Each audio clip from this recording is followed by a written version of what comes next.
Yo yo yo, what's up mga kotits? Kamusta kayo? Ako, ito may natuklasan ako bagong menu ng Pouchin. Tapos yung gulay syempre sa atin yan. Charot!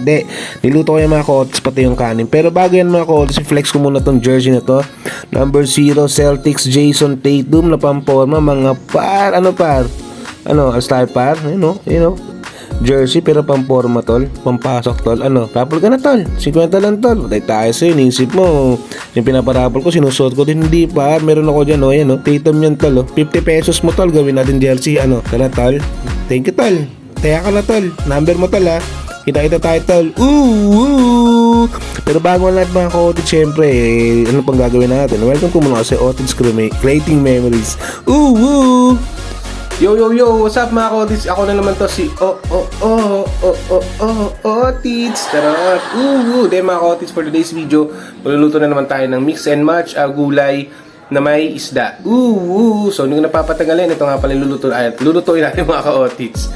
So ito mga ka-Otids, for 30 pesos pechay, 30 pesos tatlong tali yan. Ito naman yung isda na mahilig magpahintay maya-maya. Hindi, maya-maya yan. Tapos sibuyas, bawang, tapos paminta, tapos maliit na giniling, tapos cornstarch natin. And syempre mga ka-Otids, magsasayang na rin ako. Syempre kulay green yan na may pandan. Wow. So ano pang hintay nyo? Tara, let's go!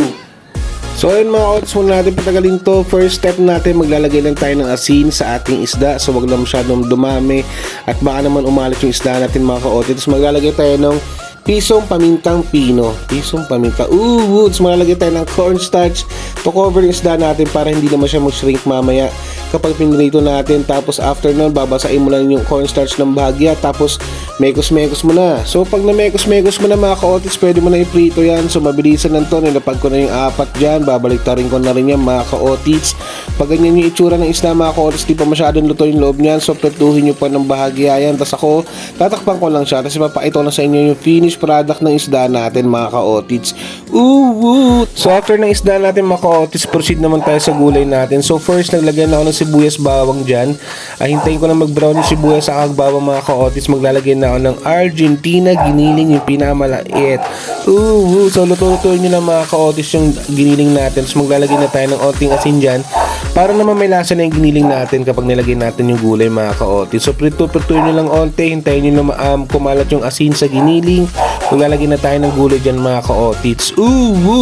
So sa gulay naman natin mga ka-Otids, huwag nyo masyadong lalatain yung gulay. Kailangan medyo crunchy pa yung kulay puti ng pechay mga ka-Otids. Mas naglagay lang ako ng kalahating pork cubes. Tapos naglagay din ako pamintang pino. Tapos maglalagay din ako ng asin dyan mga ka-Otids, pang balanse ng lasa natin. Tapos yung tira-tirang oyster sauce sa bahay, nilagay ko na rin yan. Tapos maglalagay din ako ng tubig mga ka-Otids para hindi naman matuyo yung ating ginisang pechay. After nun mga ka-Otids, mekos-mekos nyo na lang, halu-haluin nyo para maluto yung gulay natin. Tapos tandaan nyo, dapat medyo crunchy pa yung puti ng pechay natin. Goods na yan. Nag-add lang ako ng onting tubig kasi medyo natutuyo yung pechay natin. Tapos ito na yung itsura niya mga ka-Otids kapag luto na siya. Tapos medyo may onting sabaw siya para pag pinatong mo si kanin, masarap. So ano pang hinihintay nyo? Let's go!